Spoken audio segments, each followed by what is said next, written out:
The next one, pronoun reversal. Again, this one was sort of described as not specific to autism in one of the research papers.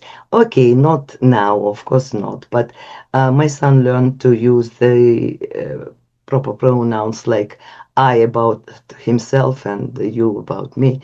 Uh, when he was 20 something, 20 plus. Yes, it took longer. Now there is no problem. From time to time there are these mistakes, but still no problem.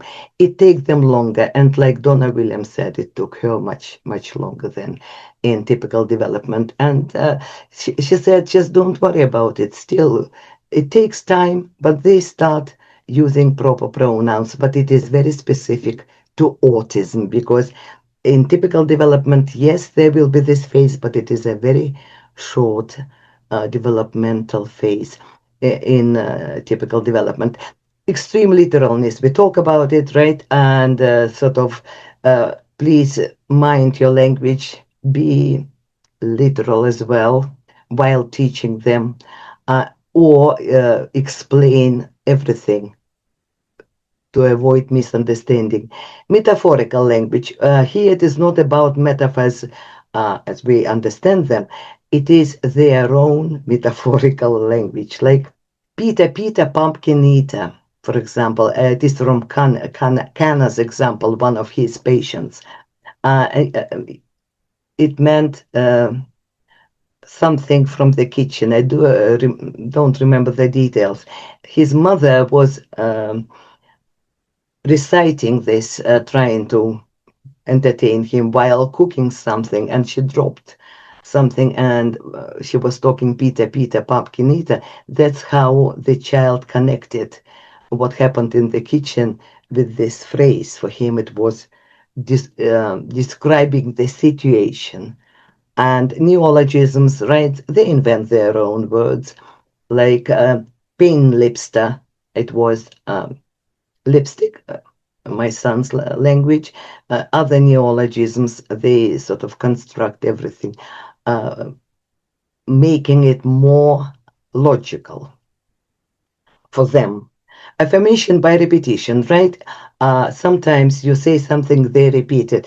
Because yes and no, by the way, yes and no is very difficult for them to, for some of them, not for many.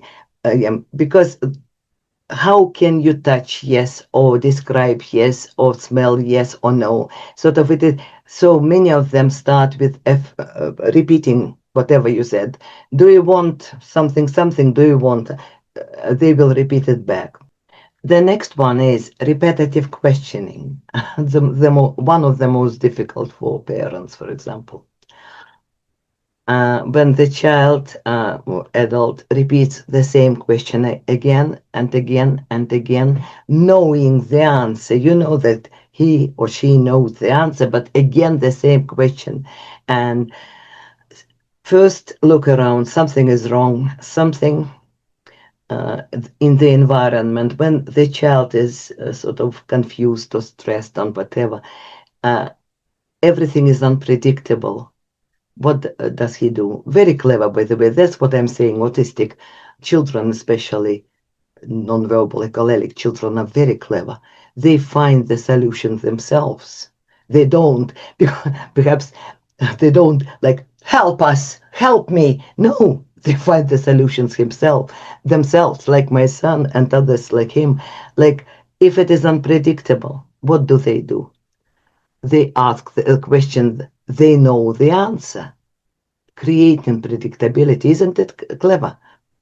And okay, the problem is with this, it is good if it is your child like mine, right? We have no problem with this. Now I start thinking what is going on, why this predictability gone and he feels like this. But sometimes if you work with these individuals, and you don't know whether they know the answer or not, you sort of can suspect that yes, they want the answer, they know, but you don't. And sometimes if you give the wrong answer, the situation may be very, very bad. So the best strategy in this case is to kick the question back to him. For example, he asks why something something or when something, and you say, you tell me why and or when, and they say the answer and they feel better. It again, predictability has been found in this. So I know it is difficult, the situations, but still you can work around it. Yes, you can. Sometimes this cannot stop asking this. It's like intense wolf syndrome, it's like this loop. They say it again and again and again, and they are frustrated about it themselves. So be patient and try to help them with this. Then demanding the same. Oh, by the way, about this, looking for predictability, I remember a very good example. It's not only repetitive questioning, by the way. If the situation changes and everything becomes unpredictable, they want to create predictability. Rose Blackburn, perhaps you heard about this very intelligent autistic lady. She used to give lectures in the Birmingham University autism studies, and she said when she was a child, and she was in the garden with your sister, for example, and she was a bit stressed and wanted some predictability. You know what she did? She didn't ask questions, right? She just punched her sister or something. And she knew that her sister now, she will run back home, she will complain to mother, the mother will come out. This was a predictable situation. So she was happy and she was giggling.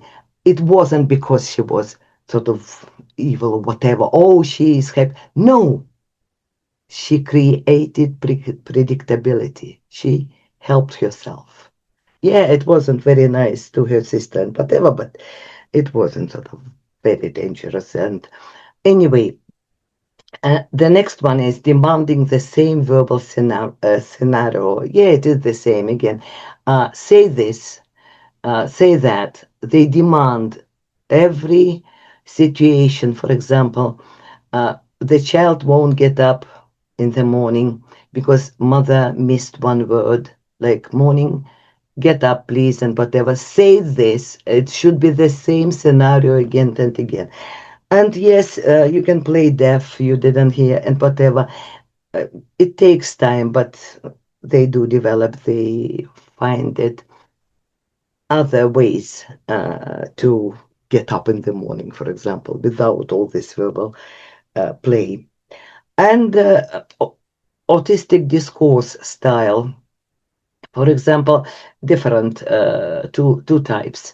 Some will say very little. For example, yes, we came, assuming that the communicative partner knows who are we and came from where. You see, uh, or it can be the child starts saying every detail of the situation. It is sort of the opposite, but still very distinct autistic discourse style with every detail, right? What happened? Well, he will say from the very beginning to the end. And it's better not to interrupt him or her. Even if you're bored and whatever, they don't say it. And because if you interrupt, do you remember Gestalt, right? one one one entity of this, the child will start from the very beginning again. So it's better not to interrupt, or you will have to listen to him for hours. And poor control of prosody, and this is a very distinct feature. It was noticed by Kenna, and it's noticed now. So again, in classic autism, right, both low functioning and high functioning, prosody, intonation, pitch, and so on and so forth, very, very distinct. So this is our list, and I will finish with another myth. which some say, they always say, autistic people, I mean, always say what they think. No, they don't always say. Yes, they will say often, but not always. Why? Because of their sensory perceptual differences, right? Let us put it this way. And that's why if you ask, do you want this? You will get yes or no, but yes wouldn't mean yes or no wouldn't mean no. It's like the first they can say without understanding what you ask, because they take time. It takes time for them to process what you said. And like Naoki says, please don't assume that every single word we say is what we intended. Even with straightforward yes or no questions, we make mistakes. I can never say what I really want to. Instead, verbal junk that hasn't got anything to do with anything comes pouring out of my mouth. Why I'm talking about it? Because it is important. All these reviews, right? When parents are invited to school and there is this round table, head of school, teachers, social workers, parents, and the autistic students, right? And then, do you want to do this? It's impossible. You shouldn't do this, because this yes or no and any answers will be meaningless, because it's better to find out individually, you know, during few days, checking all the time, do you really want this or whatever, not in this company over this, which is stressful, just even sitting there saying nothing, and the answers will be meaningless, and not what the child means or wants to say. I think we will stop here, and next time we will talk about assessment of communicative communication profile and what to do and how to help them. Thank you.